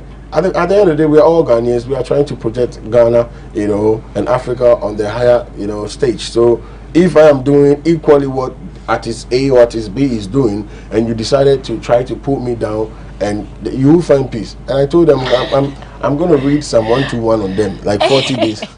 So that God will punish them. That says you won't find peace if you actually sabotage his image or his brand. And I also read an article. There was this episode made. He said you called him a fool. Yeah. Why? He's been a junior brother from then. I don't want to delve into it real quick, but episode is my junior brother, and I've nurtured him for a very long time. Right. Even before he gets to that, there are so many things that I've done to him as a big brother, just to put him on the level where he is now. I always wish him the best. Even just recently, I was calling, irrespective of the disrespect he's shown me all this time. I'm a kind of person that, if I'm a family with you, right, or I'm in a relationship with you, I'm in brotherhood or sisterhood or friendship or whatsoever, and you wrong me, I'm definitely not going to bring it out. I still will do whatever I have to do to push you out there. I've supported his career in various ways possible. Sometimes when he disrespect me, I just look away, but then bringing that disrespect to social media, I just have to put a stop. So I just block him to tell him you should stop that, that thing that he's doing, which is there. What thing did episode do? I want to really get what happened. He just want to attack. The funny thing is, anytime he attacks me and he sees me on the way, or he sees me around, the midst of people, say, well, I'm the only person who will worry you. You're my big brother. I'm the only person. But then bringing it on internet is different, because we are dealing with fan base here. You know what I'm saying? So if you indirectly come at me, that's fine. But then when I tweet something on Twitter, then he wants to counter, even when the tweet is not even related to him. Right. Just because he needs that popularity or needs that little hype he's searching for. Right. I've tried as much as possible to deal with him as family, but he comes out as some hater or some enemy.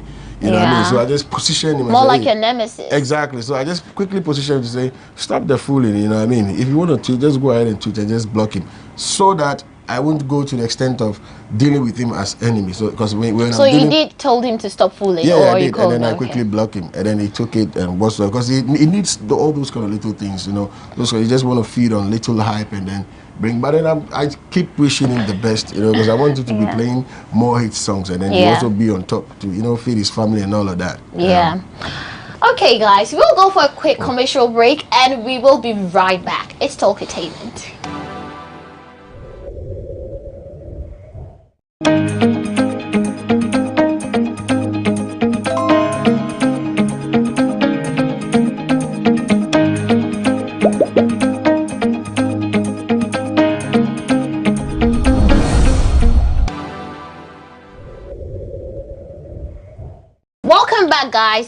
Talkatainment. I'm your girl, Doreen Abanmabaya. I'm here with Jupiter, and the conversation has been quite interesting. He's actually ranting out everything he's harbored inside him and trying to clear the waves with some tweets he shared and whatnot. But let's get into the details and come along. So Jupiter, I'm really enjoying the conversation so far. I'm really enjoying the conversation so far. You know, there was this Shatta. I don't know. Do you have a beef with Shatta Wale? No. Shatta has been a godfather since. Sasha is a senior brother, you know, because from before I even become, you know, who I am today, I quite remember when Shatta was bandana. We used to go to the beach side around like 4 a.m. You see Shatta knocking on my door.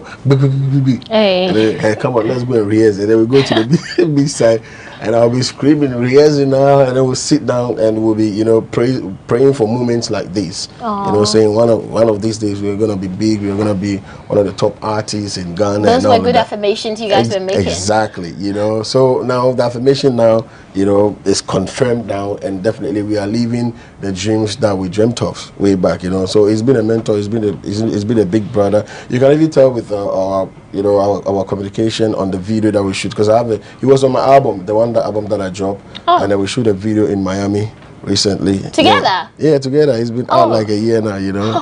That's and it's beautiful. Yeah, so Shatta is just a supportive system into my career. You know, he's someone that I call anytime, anyhow. You know, we advise ourselves, we link up, try to put our minds together, you know, invest in businesses and all of that. So he's been very instrumental in my career, you know. Yeah, but recently, you said the love he gets is all street love. Yeah. Can you throw some light on that? Yeah, because then they were trying to give. I did mention that I realized that most girls in the industry, they don't get enough support that they deserve, you know, because then they were trying to pin everything on favoritism, but the root of favoritism it has linked to tribalism too as well. Because I can only, if you are a girl, right? It's different how I relate with you if I see another person. Right. Sometimes me, when I don't say I'm a guy, even me for instance, if I don't say that I'm a guy, people don't know. You know, and I realized that a couple of friends that they used to roll with me, when they get to know who I am, really like they kind of moving back. Just because you are Ghanaian? Yes, even sometimes, way back when I was coming up, I have this reputation of not being a Ghanaian because of the patwa thing. You know, a lady almost collapsed when she said, when she heard me speaking Ghana with my friends, oh my God. You know, and the crash that she had on me, everything lost, you know. So just because you were gone. Just because I'm speaking, and even it happens to airways and stuff like that. So the thing is, for us to have effective and stable, you know, industry, music, right? Music industry, we have to use the music as a tool to push away all these little vices like, oh, that stigmatization, like that stigma. Oh, guns, they don't respect. Oh, airways are dangerous. Hausa don't have patience and all of that. You know, so people that are in certain positions in their space, job spaces, especially in the media spaces that are like top bosses, managers, and all of that, they shouldn't show much more support and love and rally behind people from their same ethnicity than, you know, doing it for all, because we are all Ghanaians, you know. And I realized they Skin Promise have been going through hell, you know, lately when it comes to award scheme and stuff like that. Some of the awards, we know it belongs to King Promise, but then Gasmela, King Jerry, a whole lot of artists, Need Funny, and those artists from the coastal area, even on our radio spaces, you know, you hardly from our airways, you hardly hear them playing these kind of songs, you know. So artists like Samini, for instance, would love to tone down and sing in three more so that he will have that, you know, that acknowledgement and stuff like that. Look at Igbedem, for instance. Igbedem's style of rapping and pattern is solid, but because of the language, he normally There's enjoys always going to less. be a barrier. Yes, he always enjoys that less. But Nigerians, some people, Fino and stuff like that, they sing in their native languages, and they'll be playing it on the radio station. You know what I'm saying? So we should try as much as possible. There should be an equity, you know, that equal treatment in this entertainment industry. So when they mentioned and they said, oh, but Shatta is enjoying, I was like, no, Shatta don't enjoy any support from any media. Stop it. All the things that they have been blogging about is about Shatta did this, Shatta did that, not to support his career, but to paint some image, you know, about Shatta. You know what I'm saying? So it's just the street love and nothing to do with media. All this little support that you see Shatta getting is because, oh, Shatta said this and Shatta said that, because they know when they put it online, they know Shatta is that kind of person. He'll come and reply you. Exactly. He won't joke. Exactly. You know, but he has no media support at all. It's all the street love. And for us to have a beautiful industry, you know, industry that is gonna grow, we just have to stop all this little tribalism and, you know, that favoritism and all of that. If I deserve to be pushed, push me. You know, if I deserve to be acknowledged, acknowledge me. If I deserve this award, kindly give it to me, and then, you know, there will be peace. You know, peace will prevail.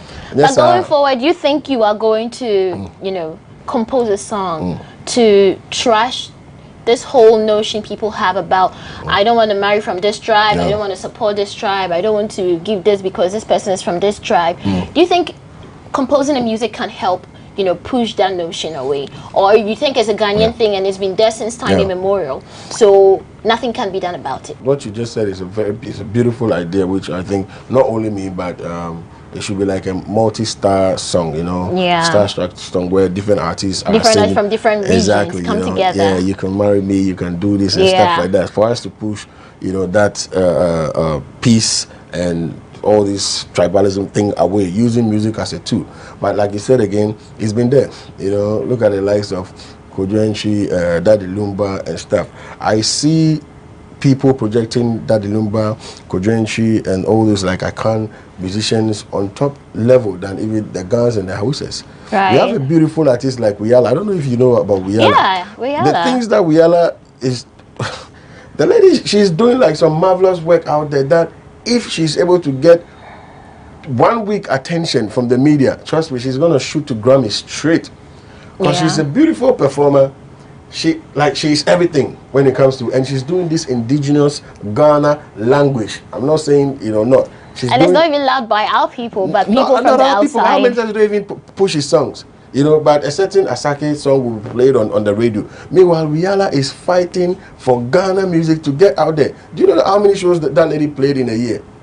Tell me about it. More than 60 shows in different countries. No joke. Trust me, different continents. And if listen, it's high time we have to really sit down and push away this favoritism. You know, if Rihanna sings in Dagomba, Dagati, and you don't understand, look at her works. Even Sharifa Guma. Exactly, that lady too. You know, people are doing marvelous works. Like, they need that attention, just like the ones you are giving to the people that you can understand what they are saying. You know what I'm saying? And Ghana is not just one language country. Like, we have different dialect. You know, we have the Tree, we have the Hausa. So push, have space to, when you play a little 1, 2, 3, 4 songs from this, get into this tribe too. And even with that, a radio station that is able to do that is a strategy. You win so many listeners because they know when they tune in, they're gonna hear their people. You know, their people's works and stuff like that. You know, so it's high time we support every artist from different type of ethnicity or different background and project Ghana to the highest level. Because sometimes if the Tree won't sell, you might not know. Maybe you forget the Dagomba will sell, right? Or the Dagati language will sell, right? And if you're able to give chance like that in a radio space, you will see the number of talents that will be popping out from different zones. You see, there is another talent from North that is making some serious, because he knows that when he makes his music, he will get airplay in Accra. Artists like Fancy Gadam, right? Yeah. They have some serious songs in North. When it's being played, trust me, people go crazy. But they don't play that song in Accra until they feature Sarkodie. That beautiful, why we say I marry you beautiful, and now they are playing it. But you know, then you are trying to put some sort of barriers into, you see, creativity, right? If you are being creative, or you have that instinct to be creative, you know, it shouldn't be limited to language, right? You know. So, but even here in Ghana, they've set up some boundaries where if you are not able to break it, then your creativity will be limited to a particular source. You know, I speak Ghana a lot. I don't even know how to write song in Ghana. And when it comes to Tree, I don't know how to compose song in Tree at all. I don't know how to do it. You know, so I can't be forced. That's how come fortunately for me, I was able to tap into this sort of thing, because that's what I grew up listening to. Right. You know, so now do I have to tone down a bit to do what others are doing? It's gonna be one way, and trust me, I'm winning in so many ways with what I believe in, with my own creatives. You know, so we should also allow people, the youth out there, to feel free to create in their own language, and then we push Ghana to the limit. Yeah. So you believe if we actually allow our youth to create music using their own dialect, Ghana is actually going to go far like the Nigerians have? In a second. in a second.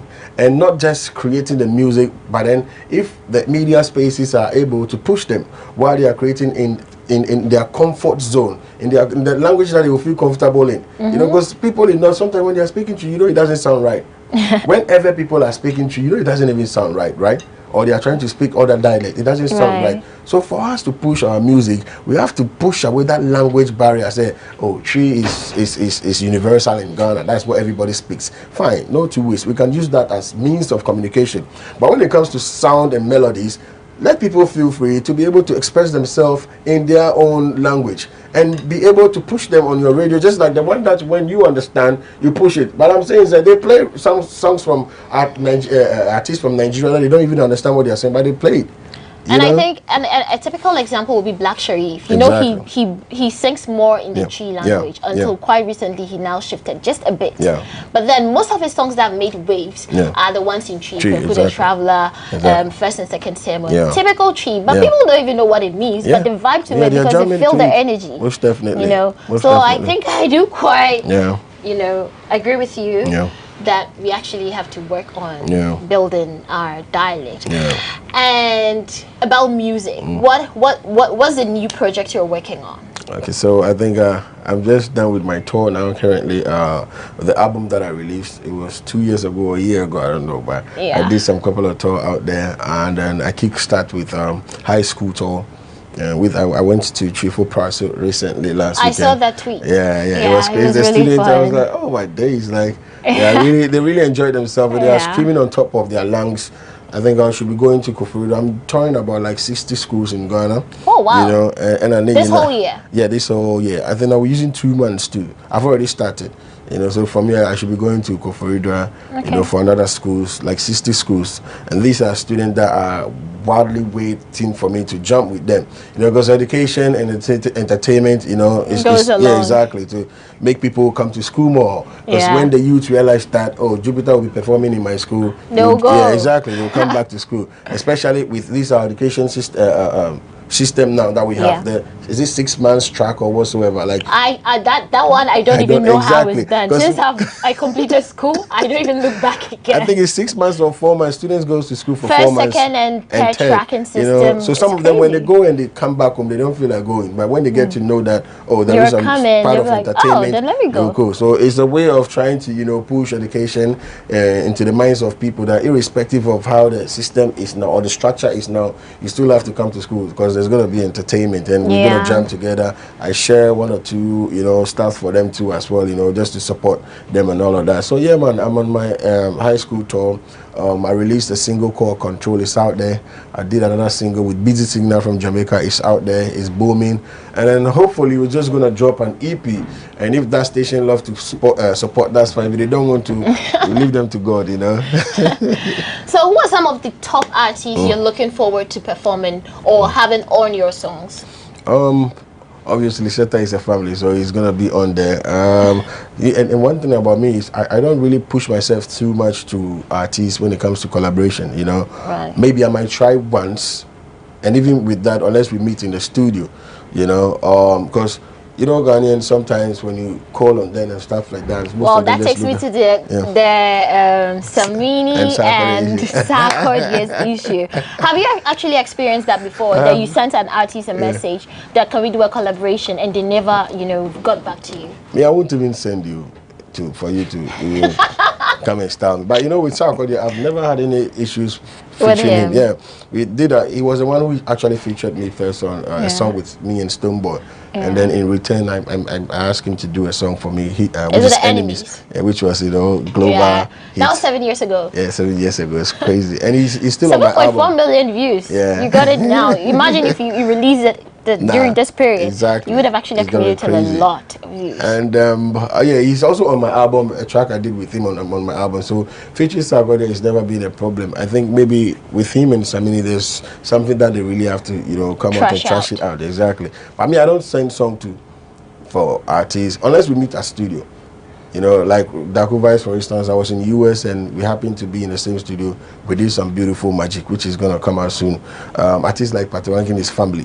So all the time we are together recording songs, you know. But for me to send a song for Samini too is a veteran. I did a song with Samini, beautiful song, you know. So these are the likes that, you know, normally you see me rolling with them, you know, we are creating beautiful songs when we are in the studio. But to send a song to a particular artist, I don't think I'll ever do that. No. Wow. Yeah. So guys, you heard it all. My man Jupiter has given you all the juicy details he's been keeping and harboring in his chest, and what he thinks the Ghanaian community or the Ghanaian can actually do. But before we sign out, he's going to give us a line of some of his songs that he released